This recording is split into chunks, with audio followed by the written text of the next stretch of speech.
अस्सलामुअलैकुम।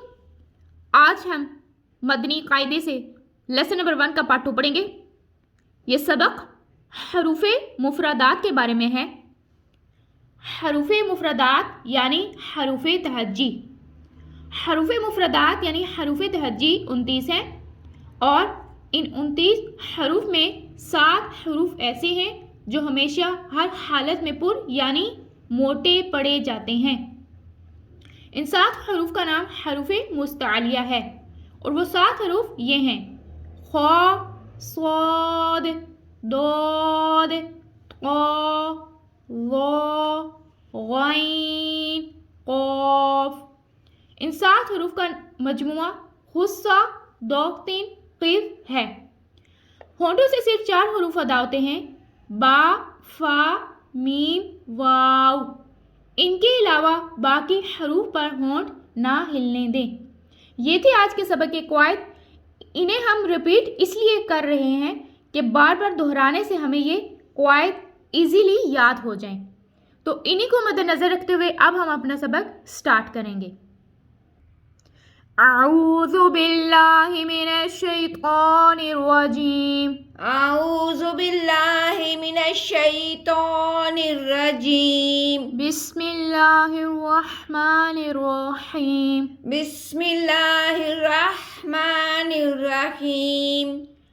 ज़ा, ज़ा, ज़ा, ज़ा, सीन, सीन, सीन, सीन, शीन, शीन, सौद, सौद, दोद, दोद, तो, तो, ज़ो, ज़ो, आइन, आइन, ग़ैन, ग़ैन, फा, फा, ज़ा, ज़ा, सीन, सीन, शीन, शीन, सौद, सौद, दोद, दोद, तो, तो,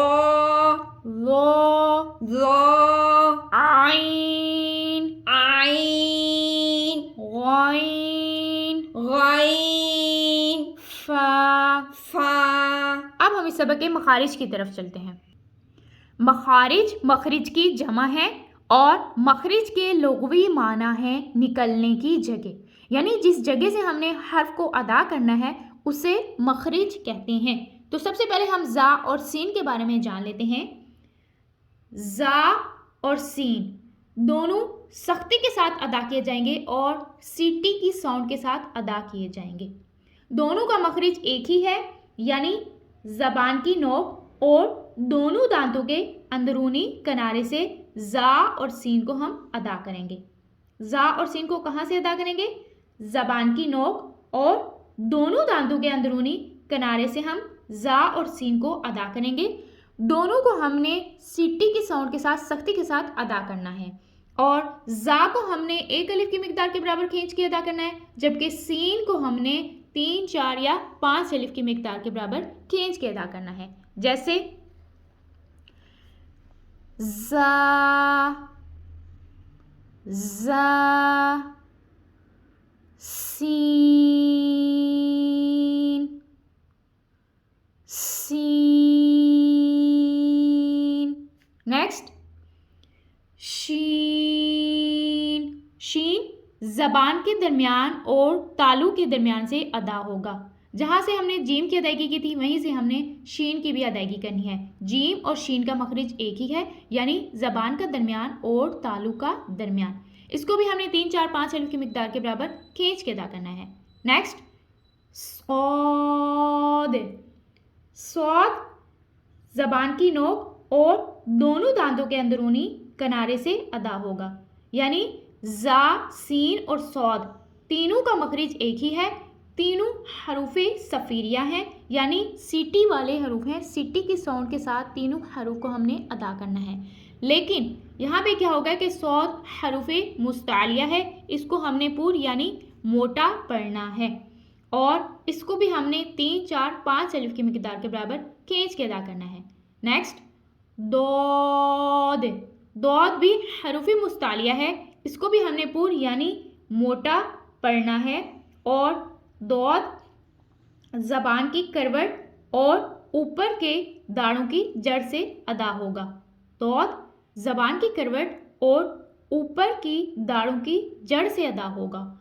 दौद को भी हमने 3, 4, 5 अलिफ की मिकदार के बराबर खींच के अदा करना है।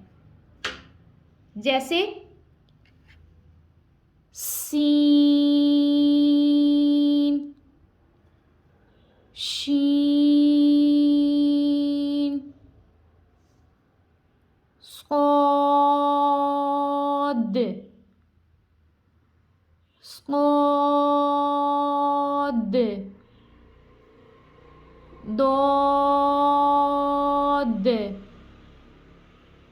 दौद, सीन, शीन, सौद, दौद, चारों हरूफ को हमने 3, 4, 5 अलिफ की मिकदार के बराबर खींच के अदा करना है। नेक्स्ट तो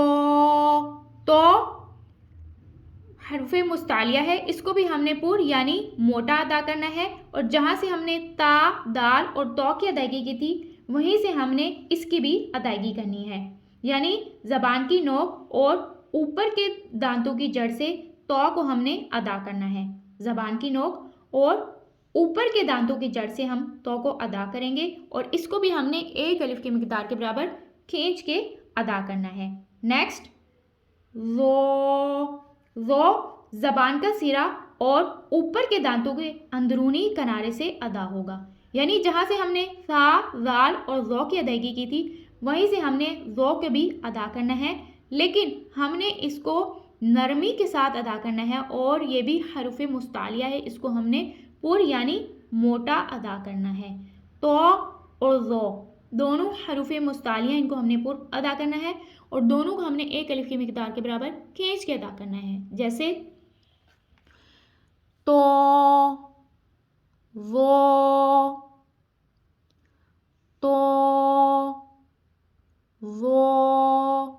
नेक्स्ट आइन, आइन हल्क के दरमियान वाले हिस्से से अदा होगा और आइन को हमने बारीक पढ़ना है। आइन कहाँ से अदा होगा? हल्क के दरमियान वाले हिस्से से हम इसको अदा करेंगे, इसको हमने बारीक अदा करना है। इसको भी 3, 4, 5 अलिफ की मिकदार के बराबर खींच के अदा करेंगे। नेक्स्ट गैन, गैन हरूफ मुस्तालिया का लेटर है, इसको भी हमने पूर यानी मोटा अदा करना है और गैन को हमने हल्क के ऊपर वाले हिस्से से अदा करना है। आइन और गैन दोनों हल्क से अदा होंगे, लेकिन इनमें फ़र्क है कि ये आइन हल्क के दरमियान वाले हिस्से से अदा होगा और ये बारीक पढ़ा जाएगा, जबकि गैन हल्क के ऊपर वाले हिस्से से अदा होगा और ये पूर यानी मोटा पढ़ा जाएगा। इसको भी हमने 3, 4, 5 अलिफ की मिकदार के बराबर खींच के अदा करना है। जैसे आइन, गैन, गैन। नेक्स्ट फा, फा ऊपर के दांतों के किनारे और निचले होंठ के तर हिस्से से अदा होता है।